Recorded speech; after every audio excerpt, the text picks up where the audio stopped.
press record.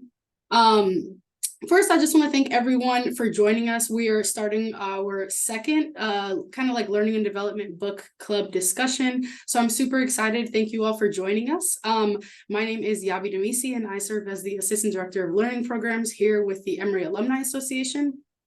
So before we get started, I just wanted to let you all know that this is a safe space. We want you all to be engaged, whether it's unmuting your mic and talking and having a conversation, or even putting something in the chat. I guess it depends on if more than one person is talking at once, then maybe we can use the hand raising feature, but I do want you all to feel comfortable to share if you all do want to unmute your mic and share. So I'll give a brief introduction of Hallie Crawford, our amazing alumni coach, and then we'll go ahead and get started. So Hallie has been a certified career coach, speaker, author, and national career expert since 2002. And her company, Create Your Career Path, is headquartered here in Atlanta, Georgia. She is regularly featured in the media, for example, Forbes, CNN, Money Magazine, and WSJ, and has an undergraduate and graduate degrees from Vanderbilt University and the University of Illinois. And with over 2,000 success stories, her team of coaches and resume writers help professionals find jobs and make them just want to jump out of bed like we all want to do in the morning and go to work. So I'll share more information about her in the follow-up email, but she is one of our awesome Emory alumni coaches. And I just thank you again for even offering your time to create this space and facilitate this conversation. So I'll go ahead and pass the floor over to Hallie. Thanks. Yeah, we really appreciate it. And thanks everyone for being here today. Yeah, we decided to record today. We want you to feel comfortable, please, sharing and talking and all of that. We're not going to share the recording outside of just the participants today, but I don't know. I just felt like maybe people want to kind of listen in later for a nugget or something that they may have missed.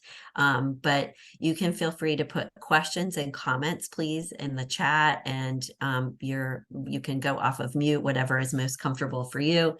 So Yabi already gave a great introduction, so I won't go further with it. We've partnered with Emory for a really long time. I don't know how many years, but at least over 10 years, because I've been coaching for a long time. And I feel like I'm an Emory grad, or should be, because I live like 5 minutes away from the campus, which is wonderful. It's such a gorgeous spot. And what we wanted to do here today, honestly, is kind of have an open forum for asking questions, discussing the book. It's funny, I have to share this with you guys. When I ordered the book, for whatever reason, I got a really big version, and then the text was huge. And I'm like, well, I turned 50 this year, so I guess they knew that on Amazon that I needed bigger text. And I was just like, hey, whatever works. And if you have additional questions that you want to ask, or if we don't get to all of your questions today, I'm an open book. And happy to answer things later on. My email address is here. And so I just wanted to kind of put that out there too. So please feel free to share any thoughts or anything about the book, etc. But we've got some kind of preliminary discussion questions. And one of the things that I will just kind of launch off with, I think, that is maybe one of my biggest takeaways from the book, but just sort of an overarching observation on my part, was it was interesting to me how many of the concepts and things that she talked about related to understanding and knowing your values, as well as things like being curious and asking people the right questions.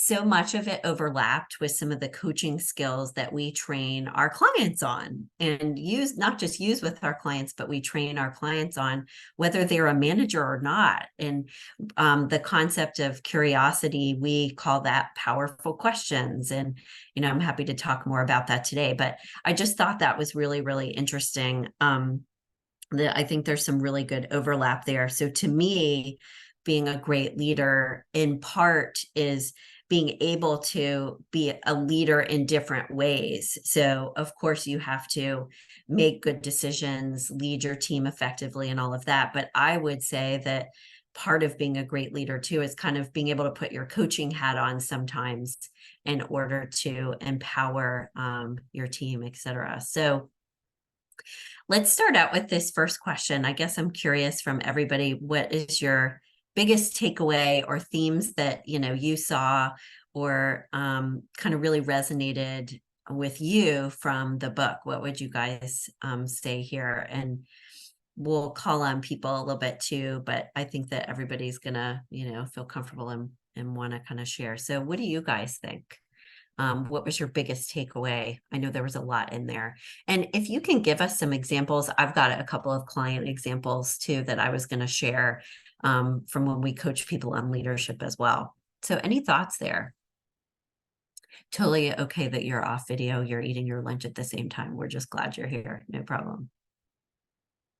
Leslie, any thoughts that you want to share about this? Sure. Yes. So I think for me, the biggest takeaway was feeling somewhat validated in my leadership style and what I've always felt with kind of my authentic way of leading. I manage a team of about 8 people. Okay. And for me, that includes definitely living into my values. That is very important, especially the older I get. And also it includes, choosing courage over comfort, which she talks about a lot.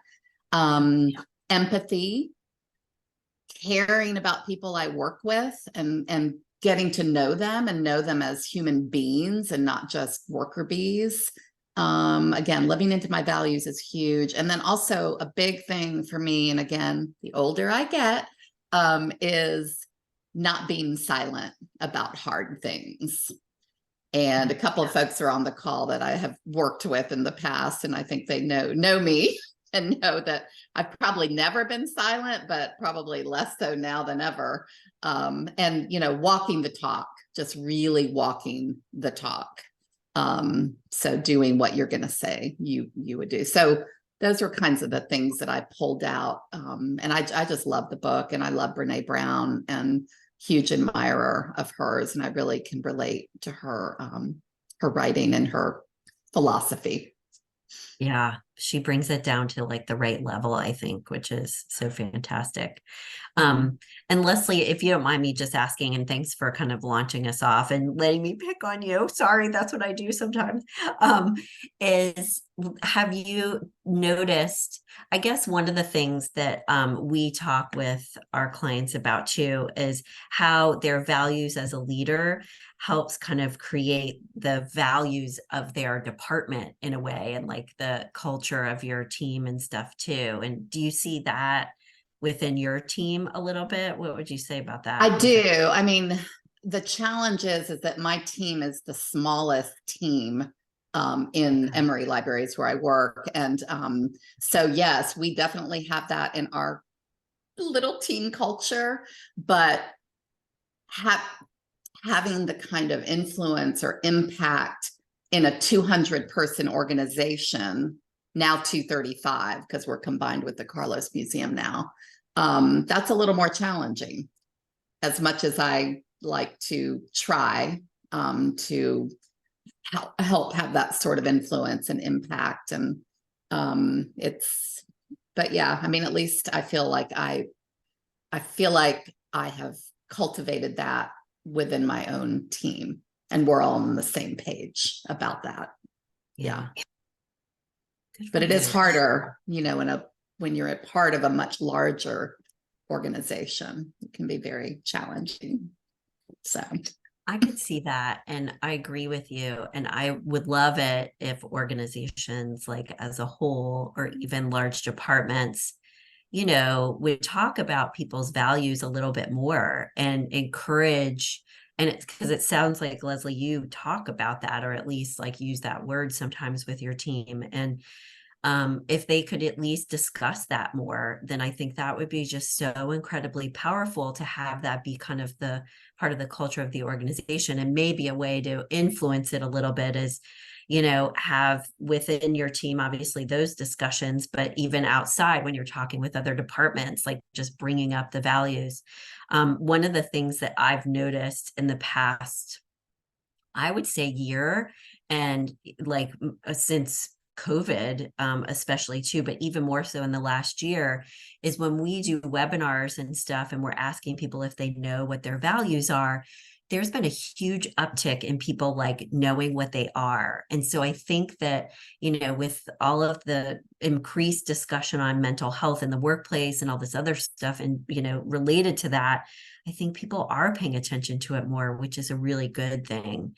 But the more we can talk about it in our workplace, I think the better. And literally using that word sometimes. We had a couple of people share in the chat. And so I'll just read these out real quick and love for anyone else to share their biggest takeaway as a starting point. And we can dive into these other questions too. The desirable difficulty and knowing it applies not just to learning, but working towards becoming a better leader, that it takes constant effort. Yeah, it takes being really mindful, I think. I mean, I guess what I would say about this, and I think that's such a great point, Christina, thanks for sharing, is that what did they say? It's like about 90 days to create a new habit, And so I think that at the beginning for us, when we're implementing these changes or working on these different things that we want to be focused on, it will become second nature over time. But I think it's harder at the beginning, if that makes sense. Does that make sense for everybody else? Okay, cool. The process, another comment, and this was great, the process of gaining clarity on 1 to 2 core values. I agreed with that a lot, and I'd love to hear from other people about, having 1 to 2 core values, because when we work with people on identifying their values, it was kind of exactly what she was saying, that if you've got a list of 20, it doesn't help. Like too many is like muddying the water. So really focusing on just a couple, I think, is so important. And the interesting thing for me that I thought about related to this too is, and I don't know if you all can relate to this, so feel free to share, is how hard in a way it can be to just narrow things down to 1 or 2 core values, because we want to have all of them, but it really does impact, our decisions a lot. When you think about, if you've got 2 people, for example, that have the same, top 2 values, but one, for example, just a really basic example, but if one person, it's family and let's say work, if their number 1 value is family over work and the other person has the opposite, their work or their lives can look so completely different just based on, flipping those around a little bit. All right. Anyone else want to share like their biggest takeaway? And we can dive into, is there anything that anybody disagreed with? Because I like that one as well. I think I'm just going to chime in that what we were talking about values. I think what I just realized is that like, it's not just work values. It's like it's all of who you are. And I feel like getting older, I guess, in my career, I don't consider myself old, but getting through my career, I've just been realizing how it's not like I don't have a life. I'm not a different person outside of work. I want to show up to work and who I am rather than just creating this vision of who I choose to show up. So I think having those values and letting it touch every part of your life, just like our purpose is just not with work. Our purpose, we can touch all different parts of our lives. So I think that's what having the values kind of showed me, is like it doesn't just turn off or on, or it doesn't shift when you're at work. I think you just you tweak them a little more. So I guess what I'm trying to say is that it touches all parts of your life and not just the workspace. When it comes to like having self-control as a value, having trust as a value, and things like that. So yeah. I feel like your values come from you as a person first, and then you choose or decide in a way. Maybe it's not as much of a decision, but you figure out which ones are your career and professional values for sure. But they come from who you are as a person at your core first. So that makes perfect sense. And I think some of like what can be cool about thinking about being a leader and within teams, as well as when you think about your values as a leader and how that influences your team, but then what are the values of your team and the people that you work with, and how does that like increase your effectiveness at work, bring different perspectives to the table, and how you can leverage that a little bit more. I think that is really, really cool. So that's great. Any comments about anything else about your biggest takeaway, or any questions that you all had about things from the book? Let's talk about those things a little bit too, and things that you might be a little bit more curious about. And we'd love to hear some examples as well of ways that you've implemented some of these things too. Krista, do you want to share anything since you're on video? Can I call on you? Sure. I was trying to think, I mean, just something that jumped out at me, I guess, was just the whole, when she touched on asking for help. And I think what resonated with, I mean, so I'm solidly Gen X and raised by, you know, a military stepfather and like whatever. I feel like, you know, I was definitely raised in the whole like go rub some dirt in it and walk it off and it's gonna be fine, you know. um, and so this whole thing of having to ask for help is something I really had to work to learn and get comfortable with, because anyway, at least the way I feel like I was raised and conditioned was asking for help was a weakness, you know, and that was not encouraged. So, and you know, right out of Emory, and then I went to Georgia Tech, but then I worked for Accenture, and you know, that was like a, you know, we worked hard and we were happy about it, you know, and we worked long hours. And anyway, so I was reflecting on, now I work for Cox Automotive, which is a very, I think, positive work culture. And I think part of it is just, you know, as a society, I think we've grown, you know, hopefully. You know, also I now work for a private, you know, family-owned business that, I mean, a large family-owned business, but it really does place value in, you know, as Yabi was saying, like the whole person, the whole self being able to come to work. And it's, I mean, I think back, you know, there were days early in my career, I didn't feel comfortable telling my male boss, you know, that I needed to take the afternoon off because I had an annual exam or something, right? And that's totally different now. You know, I feel like I can be very authentic about what's going on, or you know, challenges of raising teenage girls and having an aging mother who has medical challenges. I don't know. I just feel like I can show up very differently now. And so but that whole asking for help thing, and that's something I'm trying to work with my girls on, is just being comfortable with asking for help. And I don't think it's a sign of weakness, and or accepting help when offered, you know, either way. I think anyway, that's just what, I don't have a great story about it other than that, but that's really what stuck out with me or resonated with me.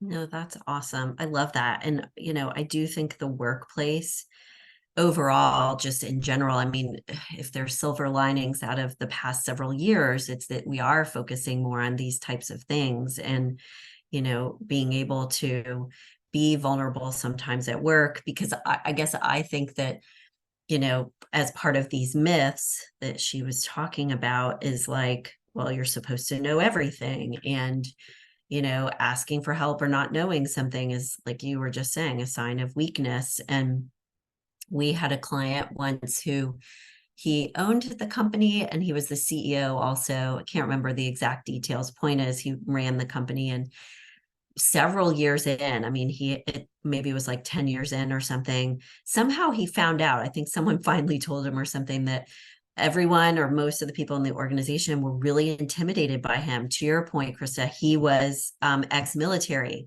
and very like, you know, hardcore, did not show vulnerability or anything. And when he heard this, you know, we were coaching with him and we were like, okay, like, let's shift the tide. And so in the majority of, or if not all of his meetings, like kind of company-wide meetings or just smaller ones even, he would start to share a story about a vulnerability, like when he made a mistake at work. And so he would just start to share those stories and be like, hey, this is a time when I failed or whatever it was. And he was able to turn the tide of his entire organization. It took a little while, but people started coming up to him more and like sharing things. And it was just so interesting, right? To see this really tough guy start to share these stories of, you know, when he made a mistake too, and how big of a difference it made within his organization. So good for you for doing that, Krista. I think this vulnerability and courage, like the relationship between the two, what she points out in the book, it's so accurate. And we've got to get rid of this sense of our leaders have to know everything and they're supposed to be perfect, and you know, that kind of thing too. So I think that that's great. Anyone else want to share related to this, like this asking for help, or examples of vulnerability, or if you've worked on doing this a little bit more? Love to hear from people too. I put some comments and questions in the chat about that. So Hallie, I can share a little bit. I am, like 2 days ago, just finished my first year as the AVP of Alumni and Constituent Engagement, which is a very scary role for me. Thank you, Abby. I mean, others have referred to me as a leader, but I haven't seen myself as the leader that they see. I think because I've always come from a place of how can I be helpful? And I wasn't sure that being helpful meant that you could also be a leader. And so it's interesting with my desire to help others, similar to Krista, I'm so squarely Gen X. You know, you don't cry, you don't ask for help, you just get it done. And it's been a transition for me when people offer help. I think too, and I'm still digging deep into this with my therapist, but she presented an opportunity for me to look at it from a different lens, and whether or not I didn't trust people to do it the way that I did it. And when we dug into that, it felt really nasty and dirty, but she was actually kind of right. I also struggle with being a bit of a perfectionist. And so I didn't want to set other people up to not complete it in the way that I would have expected it to be completed. And once I started letting go of that, I started to also recognize that they can complete it better than I had ever expected. And it allowed me to be a lot more comfortable with this concept of, you know, oh yes, you want to take that on? Absolutely, lean into it. That's fantastic. And especially because I am the product of very strong leaders who allowed me to lean in, even at times when I wasn't sure I could take things on. So to me, there was a lot in that help category in this book. I could have spent really 3-4 hours just in that, like rereading it and listening to it over and over again, because there's so much there. So yeah, those are my thoughts and reflection on that. No, that's so great. And you know what, I have to say too, that thank you for being vulnerable about it's scary at the beginning, referencing that you see a therapist, like I do too. And I just think people could talk about it more these days, which I think is so fantastic. And it's so good to, like, when I think about like what you were talking about, what's underneath, it's always good, I think, to kind of dig underneath, like what's going on, why is that there? Because if you can figure out kind of whether it's a limiting belief or something else, or a fear or something that's driving you, then you can start to kind of shed those fears or layers a little bit more too. And that helps a lot. So thanks for sharing. That's really great. Tammy, Jennifer, or Vita, any thoughts or questions or comments that you want to make? This is Jennifer speaking, and I really appreciate everything that's been said so far, and the generous sharing. I wanted to maybe just share a personal example. As I was reading the book, I was trying to think back around a time when someone had been particularly vulnerable with me, and it changed things somehow. And there aren't that many times that I can really think of, to be honest, but I did think about it one time about 7 years ago. My dad died very suddenly in an accident. And I had made a friend, I want to say maybe about 6 months before then. I had met her at the local deli in Bronxville when she was ordering some she was ordering some cold cuts, and she was singing a song quietly to herself, and I walked up next to her and started singing with her. So I guess that was a bit of a vulnerable moment for me. But anyway, when my dad died, she called and called and called, and she wanted to get together and take me out to lunch and just talk. She said, I know that your dad meant so much to you, and I know you're really suffering, but I'd love to take you out to lunch. And I never returned her call because the circumstances in which we met were very funny. We had coffee right after that and just, discovered that we had the same kind of humor, let me put it that way. Yeah. So I didn't respond to her. And then finally, she came over one day and she knocked at the door and she said, listen, she said, you haven't returned my calls and I really care about you. And I know things are hard. Please let me take you out to lunch sometime this week. So we went out to lunch and we sat there and she just kind of looked at me and then she took one of my hands and she said, Jennifer, listen, I know how hard things are. And I only have one question for you. How can I be a better friend to you? I've tried to reach out and I've tried to let you know that I'm here, but for some reason you haven't responded. And it was so nice to be able to have someone ask a question in such a loving, caring way. And so I just decided I would be honest with her and tell her. And I said, Mary Louise, we met under such funny circumstances. And, you're so hilarious. And every time we get together, we have so much fun. But I also have to say, I kind of feel pressure that whenever I'm with you, we have to be funny. And I said, this is such a hard time. I said, you're the person I would laugh with, but you're not the person I would cry with. Yeah. And it was just such a moving moment for both of us. It was such a breakthrough. And then she explained to me a little bit about her armor that she has always felt in her family and in groups she's a part of, that she has to make people laugh. She has to be the funny one all the time. And that's the way that she builds relationships, but she doesn't want them to stop there, Yeah. So we were able to get to this really remarkable place. And then I decided it was such a good idea. I came home and a few days later, I asked my husband, how could I be a better partner to you? And I asked my daughter, how could I be a better mother to you? And I got really easy, straightforward answers. And so, it showed me the power of really speaking from a deeper, maybe more authentic place, and what's possible from doing that. Right. Okay, well, I'm trying not to cry because that was just really it was so touching. Thank you so much for sharing. And what an amazing, that it's just amazing all the way from how you all met. And like you said, you were being vulnerable, singing with her. She was being vulnerable, kind of singing in a way under her breath. And then it's almost like what it makes me think of a little bit too is, you were saying she's the funny one.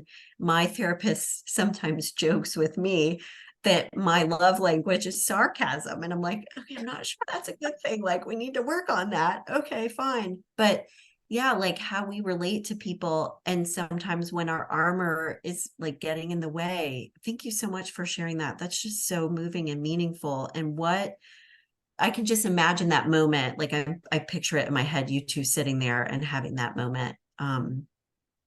And how just deeply vulnerable that is. And something that occurs to me too, and then I'll stop talking. I just get excited about this stuff. Sorry, is a coach told me once too that like conflict or stepping on people's toes, and I know this is a little bit different than what you were sharing, but stepping on people's toes in some cases, and in a lot of cases, it's an opening for us to know each other more and be vulnerable. So she wasn't stepping on your toes per se, but to have that bold question out there, like, how can I be a better friend? And being bold like that gave you all that opportunity. That's just so amazing.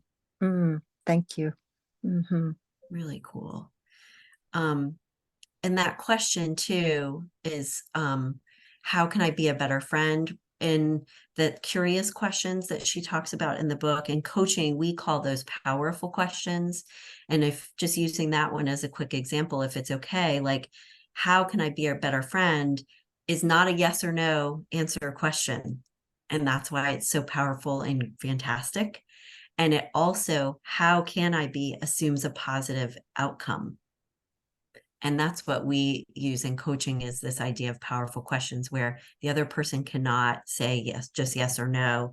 It almost like invites in a great way more conversation, and it assumes a positive outcome too, which is just so cool.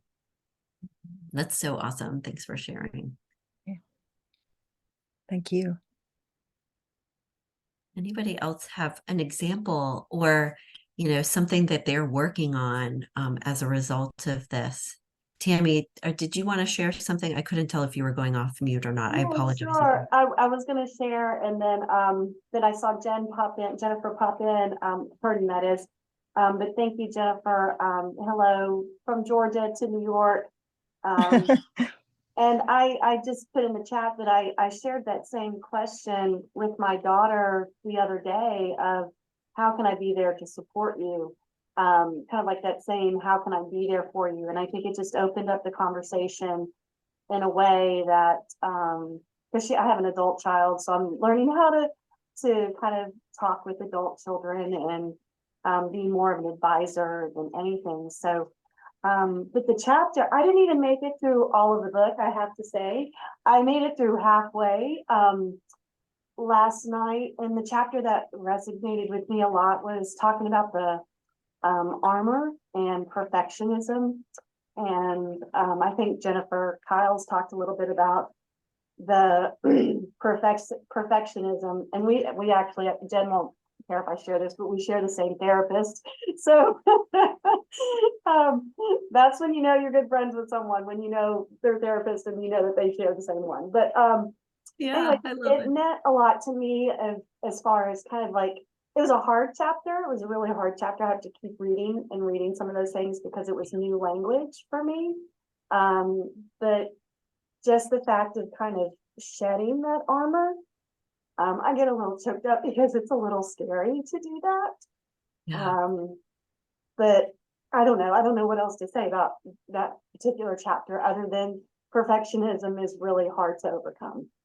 Yeah, and it is really scary. I know, because it's with my armor, it's there for a reason, right? Like we put it there for whatever reason it is. And, that's where the therapy comes in, where you figure out, why it's there, whatever. But because of that, it is really scary to shed it. And like for me, what I just try to do is it's like baby steps. Okay, like let's not do that right now. Let's lean in, or I have to constantly remind myself of like, okay, this is a time when we need to let that down or let that go. And doing it with people at first that it's a little bit safer with. But I don't know, for me at least, I try to do it like in baby steps, and then I'm hoping over time it'll become more of the norm, right? But I totally hear you. I know how scary that can be. Thank you for sharing that. Really appreciate it. Any other comments? I have something I can share that it just happened yesterday, so it's really fresh and it really connects with this book. Yeah. And so one of the things I wrote down, which this relates to from the book, is about courage again. And she says, courage is contagious. To scale daring leadership and build courage in teams and organizations, we have to cultivate a culture in which brave work, tough conversations, and whole hearts are the expectation, and armor is not necessary or rewarded.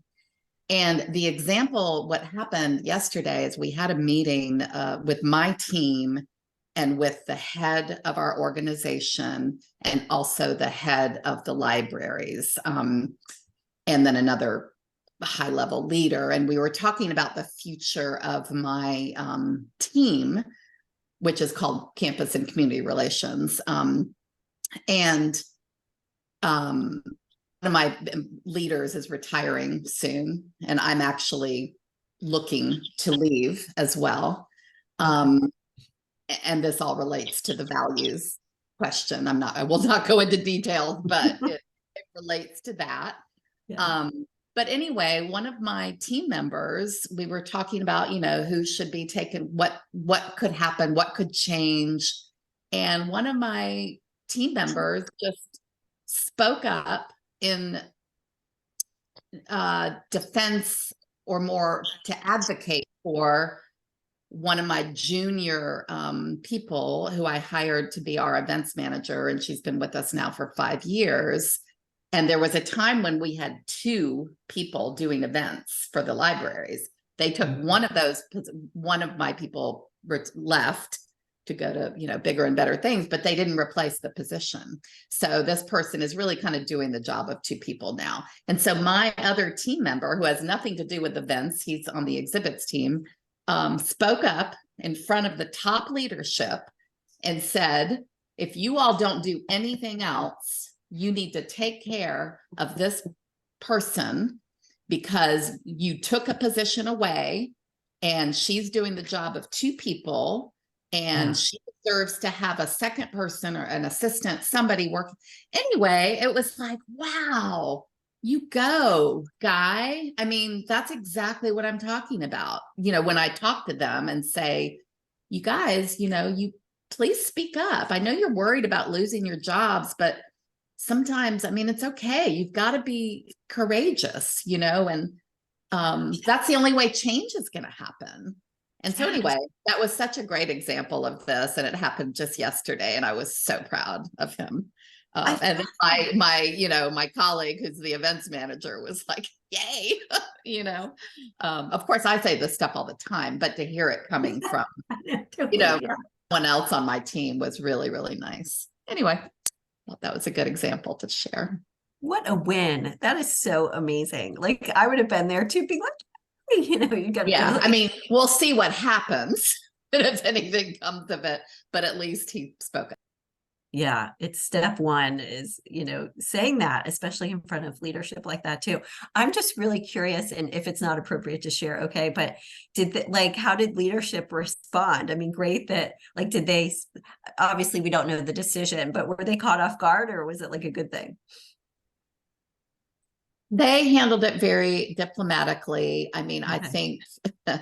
I think the top leader said something along the lines of, the budget is, we won't have any more budget, before 2025 or 2026. It's all used up, and, something along those lines. But certainly didn't say, oh yeah, we'll get on that right away. But, she acknowledged it, and good. But yeah. Well, and to your point and the book's point too, thank you so much for sharing, because I love that. It's contagious, right? So even if in that moment or whatever, it feeds on each other. It's kind of or similar, I think, when you smile at someone or someone smiles at you, in the grocery store or whatever, I'm like, gosh, I have to remember, I need to do that more, because it's contagious. It's the same idea. And so just the fact that it was said is huge. And so that's amazing. Very cool. I just love it. That's great. I have a takeaway. Please, love to hear. Yes. The book itself, I think I grew up in a world that kind of looks like leaders are just, it's something that just happens. And the fact that Brené makes it about, it really takes courage to lead. It's like the title here, it's brave work. And I think that I learned how to sort of if I'm going to be a leader, then I have to sort of separate myself in some ways. And so I think what Brené talks about is just really bringing your whole self to the experience of leading. It's no different than showing up in other environments. And I don't know that culturally, like all organizations are, embracing this sort of leadership style. Um, and and that made me sort of think about, sort of the self-trusting, like really trusting myself enough to show up and as I am and not feel like I have to sort of fit a particular role or particular image. That takes a lot of courage because vulnerability is not easy and it's not always welcome. And sometimes people can use that vulnerability as, as a form of like a weapon, to sort of like say, oh, this person isn't ready to necessarily step up to be a leader because they are like emotional or they're seeming very like passionate or angry about certain things. Like it's almost like it's okay to sort of show up and be passionate and, and not fit the box that sometimes we see in sort of like this stoic leader who has all the answers and that sort of thing. And, I think I really love the book and sort of saying, what is my, values? What are those two values that I have to have in sort of an organization? And if it doesn't align with my values, then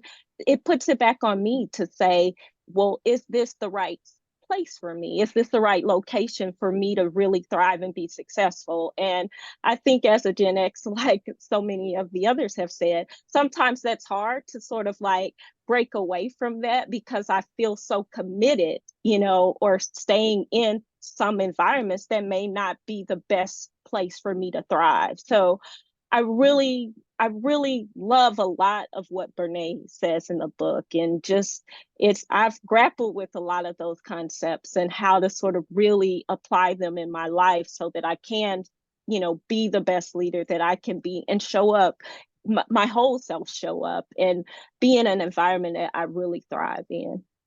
Yeah. So thank you.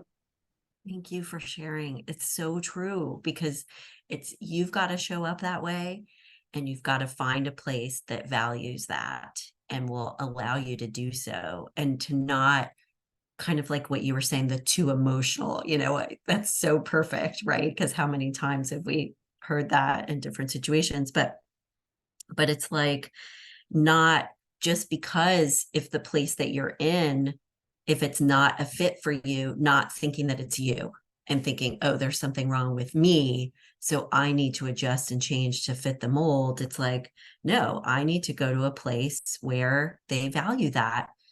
We had a woman, thank you so much for sharing that, Kim. That's so awesome. We had a woman, she's a physician, and we were doing interview prep with her. And she's like, yeah, like, how do I deal with this? Like, if they don't like my passion and that I'm really bubbly and stuff. And I'm like, we don't want you toning it down. Like, you need to find a place that's going to value that and want that, and we all think of like, I guess doctors as, oh, they're supposed to be so serious. And it's like, that's ridiculous, so it's the same idea. That's so awesome. Thank you for sharing that.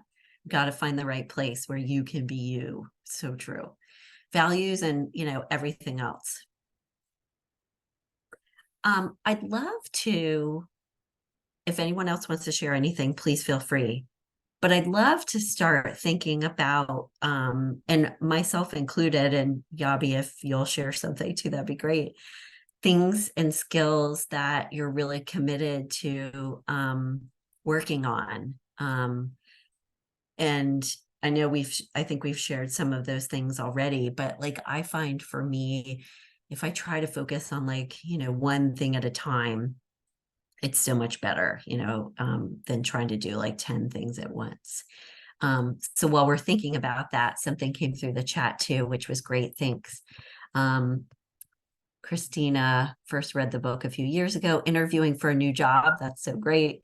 Use the ideas and themes to interview the companies. Yeah. So one of the things to piggyback on this, we tell people when they go on interviews, like, don't just ask about like, the tasks and all of that. And yes, ask about the culture and the work environment, but like ask the organization about their values and how they honor them. And what are some examples of, how they do that. And it's really telling if they look at you and they're like, I don't know, you know what I mean? Like that in and of itself tells you something. So that's so great. So anyone else want to share and to start to think about the skills? One of the things that I would say that I'm working on and continuing to do so, that is kind of my one thing that I'm really focused on, is the armor piece. Because I feel like, fortunately, because of what I do for a living, I've been focused on my values a lot for a long time. And kind of like Leslie said earlier, like as you get older, sometimes they just come out without even like intentionally. You're just like, oh, forget it. I'm just putting them out there in a good, which is a good thing, I think, in a lot of ways. But like reminding myself to break down that armor, because I'm getting better now. Like before, it was just subconscious and it would just happen and I wouldn't even know it. And now I'm like, okay, I'm doing that. Now I need to like tone it down a little bit.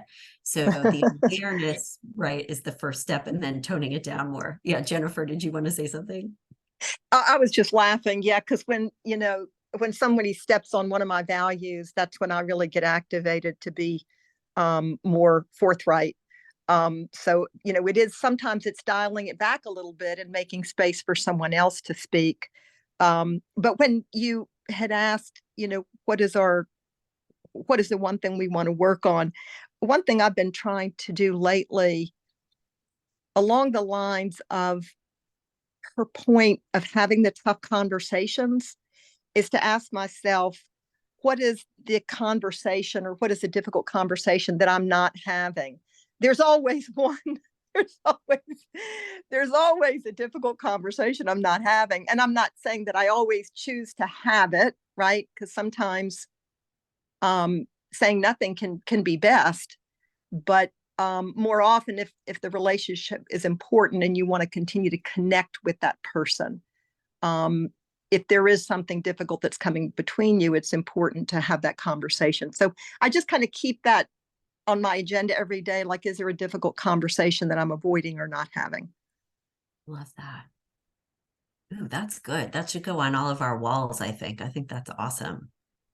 If I could build on that, Jennifer, similar to Tammy, I'm raising adult children.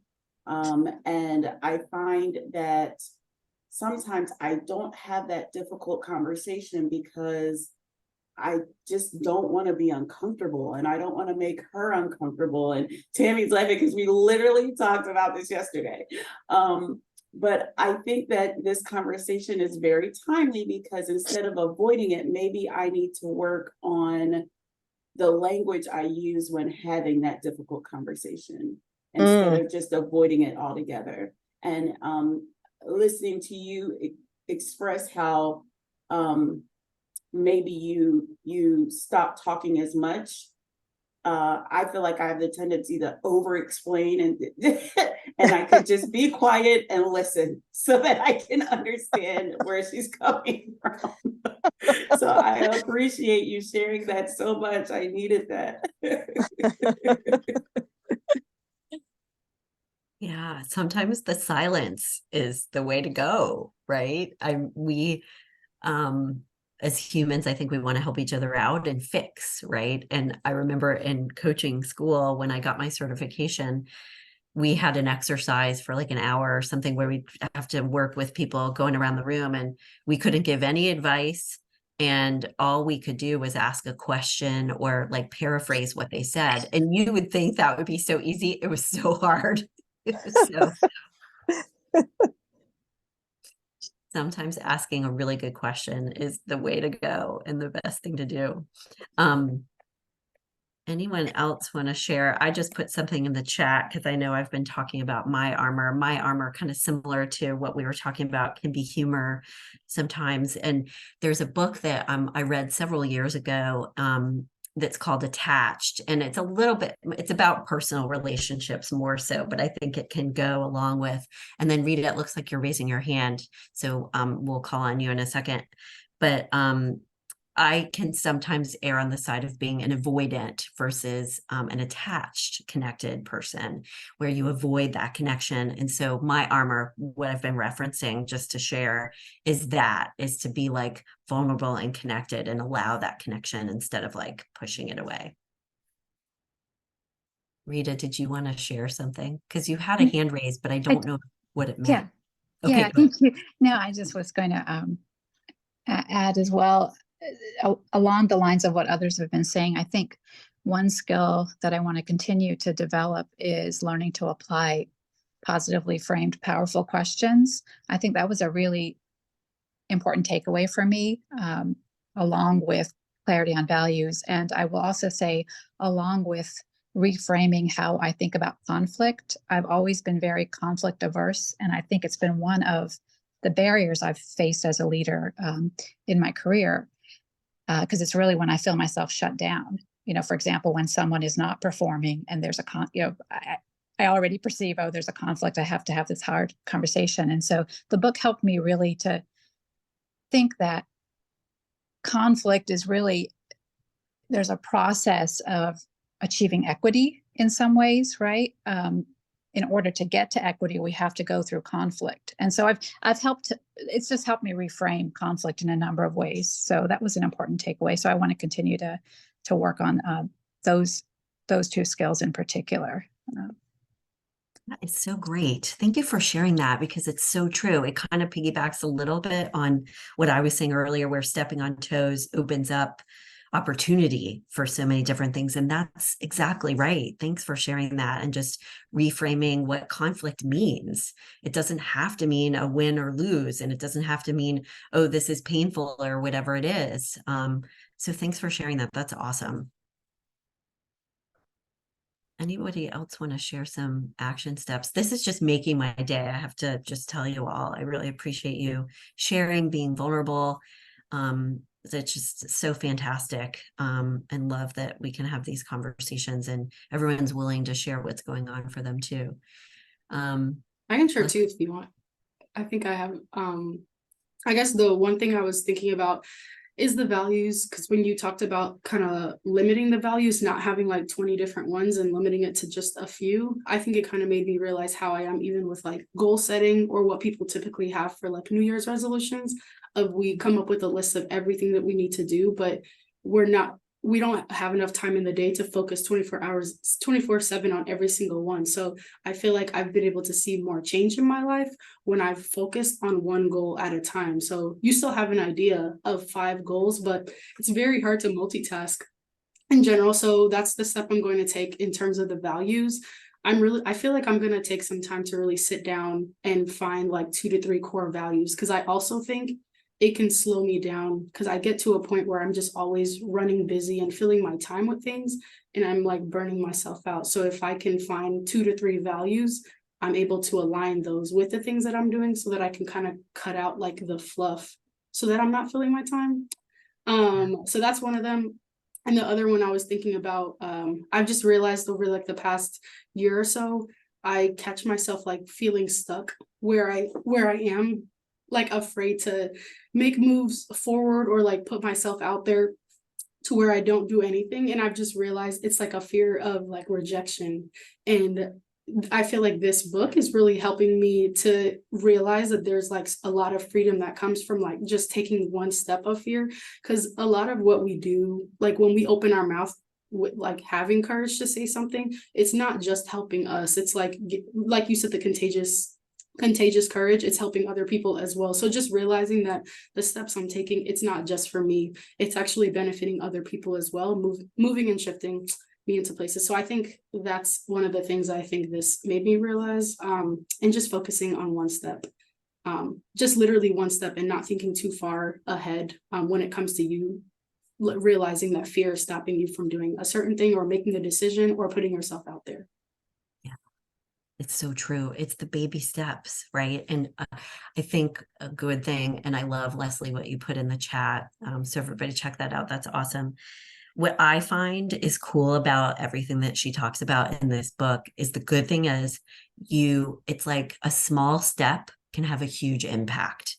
Like you don't have to go out there and do 10 different things all of a sudden just to change. Like these seemingly kind of small things that we've been talking about today are actually a really big deal, but it just takes that saying that one thing, asking that question, smiling, being courageous, speaking up, and it has a huge impact. So that makes it a little bit less overwhelming for us, which is so great too. Yay, this was so awesome. So I want to be mindful of time in case anybody does have a call or a meeting at 1. Please feel free to share anything else before we go. Please reach out to me, connect with me on LinkedIn. I don't know. I feel like I got to know everyone who shared today that like I want to stay in touch with you because you were vulnerable, and thank you for that. Connect with me on LinkedIn. Please stay in touch. And Yabi, is there anything that you want to say like in closing before we go today? But I want to do like 10 more of these. So I absolutely love this. And I think what also helped is we are just working with alumni so that you all are the ones that get a say in what books we do. So I feel like this is definitely something we should keep going. I really appreciate everyone for sharing and for just being vulnerable, because I hope that after this, like you're a different person than you were, especially realizing that you're not alone in this and we're all experiencing this. So thank you so much. And also if you guys could give Hallie a round of applause virtually in the chat. Thank you so much for just offering your time and even creating this space and you taking this step, because you doing this, I feel like impacted all of us as well. So it's a trickle effect. So thank you so much. I will send a follow-up email right after this with more information about Hallie if you want to get connected with her on LinkedIn or her coaching services, and be on the lookout for what's coming up next for learning and development. So thank you all again, and I hope you all have a great day. thanks, everybody. So Yay. grateful for you. Have a great day. Thank you. Bye, guys. Bye. Okay.